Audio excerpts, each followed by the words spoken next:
কই যাও তোমরা? কলেজ ছুটি দিছে, বাড়ি যাইতেছি। আপনি কই যান আব্বাস ভাই? একটা লোকের লোকে দেখা করতে এসেছিলাম, হ্যাঁ আসতে করে অন্যদিকে চলে গেছে। আচ্ছা যাক, চলো তোমাকে বাড়িতে দিয়ে আসি। আমরা আমাকে বাড়ির রাস্তা চিনি। তোমরা আমার এলাকার মায়া, গ্রাম থেকে এত দূরে দেখা হয়েছে, চলো কোথাও বসি, বসে ফাস্ট ফুড খাই, পাশে একটা রেস্টুরেন্ট আছে। এই সুমি চলো। নুসরাত গেলে আমি যাবো। আপনি সুমিরে নিয়ে যান, আমার বাড়িতে কাজ আছে, আমি আসি। দুজন এক লগে বাড়িতে যাইতেছো, খাইলে দুজন এক লগে খাইবা। আমার খাওয়ার ইচ্ছা নেই। না, আমারও খিদা নেই। আসি, আসসালামু আলাইকুম। আরে নুসরাত, একটা বার্গার আর এক গ্লাস পানি খেতে 10 মিনিট বেশি লাগবে না। ধন্যবাদ, আসি। আসসালামু আলাইকুম আব্বা। ওয়ালাইকুম আসসালাম। কেমন আছিস বাবা? জি আব্বা, ভালো আছি আলহামদুলিল্লাহ। আব্বা শুনলাম আপনার শরীরটা নাকি দিন দিন খারাপের দিকে যাইতেছে, হোস্টেলে কিছুতেই মন বসতেছে না। তুই আমার জন্য দোয়া করিস, আল্লাহ যেন আমার তাড়াতাড়ি সুস্থ করে দে। আর আমার জন্য চিন্তা করিস না। পরশু বাড়ি আসতেছি। মাদ্রাসায় কি ছুটি দিছে? জি আব্বা, 15 দিনের ছুটি। আপনি যে অসুস্থ, মসজিদে নামাজ পড়াইতে যাইতে পারেন না, মসজিদ কমিটি কি আপনার বেতন দিব? জানি না রে মা, এটা নিয়ে আমি খুব টেনশনে আছি। এদিকে হাতও প্রায় খালি। পড়লে ঠিক মতো পড়ার টেবিলে বসে পড়। আপা শুয়া পড়ুম, তোমাদের দুইটা কথা কওয়ার জন্য জায়গা আসছে। কি কবি ক?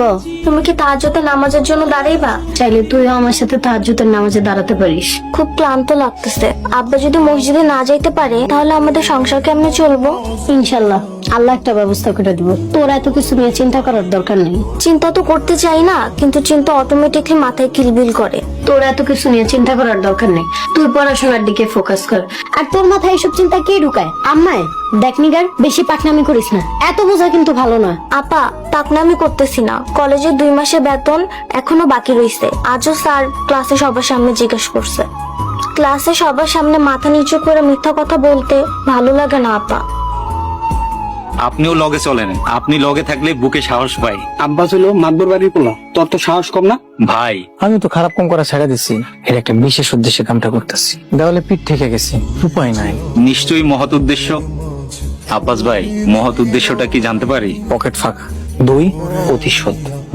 নাস্তা কিছু লাগলে আমারে বইলেন। আরিফা, কিছু লাগলে ভাইরে ডাকিস। আম্মা কাজ ব্যস্ত আছে, আম্মারে ডাকিস না। ভাইয়া আজকে হঠাৎ এত যত্ন করতেছো, বিষয়টা কি? আরিফা, তুমি একটু বাইরে যাবো? আব্বাস ভাইয়ের সাথে আমার একটু কথা আছে। আব্বাস ভাই, আপনি এগুলা কেন করতেছেন আমি কিন্তু বুঝি। দয়া করে এসব বন্ধ করেন। আব্বা আরিফারে পড়াইতো, আব্বা এখন অসুস্থ, তাই এখন আমি আসতেছি। আপনি যদি এরকম করেন তাহলে আমি আর আসতে পারবো না। কেন নুসরাত, আমি কি করছি? আপনি কি করছেন সেটা আপনি খুব ভালো করেই জানেন। আব্বা আরিফারে পড়ায় 1000 টাকা হাদিয়া পাইতো, দয়া করে সেই রাস্তাটা বন্ধ করেন না। এই টাকাটা আমাকে সংসারে খুবই দরকার। কেন আর পড়াতে আসবো না? যদি আপনি কথা দেন পড়ানোর পরিবেশ ঠিক রাখবেন তাইলে আসবো। আমি আসলে যদি পড়ার পরিবেশ নষ্ট হয় তাহলে আমি আর সামনে আসবো না। নাস্তাটা করে যে